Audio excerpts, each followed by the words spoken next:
I will come to New York, यानी कि मैं न्यूयॉर्क आऊंगा। ये चौंकाने वाला बयान है इजराइल के पीएम बेंजामिन नेतन्याहू का, जो ममदानी के तमाम धमकियों चेतावनियों के बीच उन्होंने दिया है और इस बयान को देकर उन्होंने सबको चौंका दिया है। बल्कि इस बयान को सुनने के बाद न्यूयॉर्क के नए मेयर ममदानी भी खुद हैरान होंगे। नेतन्याहू ने बड़ा बयान एक इंग्लिश न्यूज चैनल पर दिए गए अपने इंटरव्यू में दिया है। दरअसल न्यूयॉर्क के नए मेयर जोहरान ममदानी ने नेतन्याहू के खिलाफ अंतर्राष्ट्रीय अपराध न्यायालय यानी कि आईसीसी के गिरफ्तारी वारंट को लागू करने की धमकी दी है और उन्होंने साफ साफ शब्दों में कहा है कि नेतन्याहू अगर न्यूयॉर्क आते हैं तो उन्हें गिरफ्तार कर लिया जाएगा, जिसे लेकर नेतन्याहू ने एक वर्चुअल इंटरव्यू में साफ साफ कहा कि हाँ, मैं न्यूयॉर्क आऊंगा। दरअसल उनसे सवाल पूछा गया क्या वे ममदानी से मिलने का प्रयास करेंगे। इसके जवाब में उन्होंने कहा अगर वे अपना नजरिया बदलें और इस बात को स्वीकार करें कि इजराइल को अस्तित्व का अधिकार है तो यह बातचीत के लिए अच्छा मौका होगा।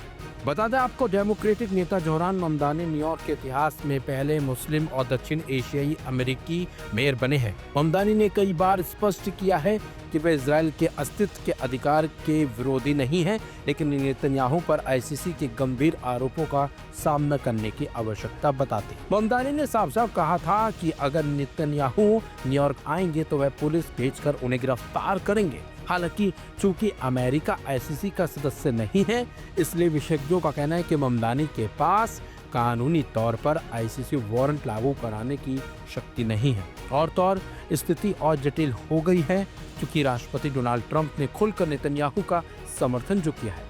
इससे यह आशंका बढ़ गई है कि अगर ममदानी गिरफ्तारी की कोशिश भी करें तो संघीय स्तर पर उन्हें काफी बाधाओं का सामना करना पड़ेगा। नेतन्याहू दरअसल हर साल संयुक्त राष्ट्र महासभा में हिस्सा लेने न्यूयॉर्क जाते हैं और इस बार भी उनकी यात्रा पर कोई रोक नहीं दिख रही है। दरअसल न्यूयॉर्क शहर में दुनिया की सबसे बड़ी यहूदी आबादी रहती है और यहाँ संयुक्त राष्ट्र का मुख्यालय भी है, जहाँ नेतन्याहू अक्सर वार्षिक आम सभा में हिस्सा लेते हैं। अमेरिका की मेजबानी की शर्तों के मुताबिक संयुक्त राष्ट्र से संबंधित आधिकारिक यात्राओं के लिए वीजा आमतौर पर जारी किए जाते हैं। हालांकि इसी साल सितंबर में अमेरिकी प्रशासन ने फिलिस्तीनी नेता महमूद अब्बास को प्रवेश से मना कर दिया था। खैर, अब ये आने वाला वक्त बताएगा कि अगर नेतन्याहू न्यूयॉर्क जाते हैं तो ममदानी उनके खिलाफ कोई कार्रवाई कर पाते हैं या फिर नहीं।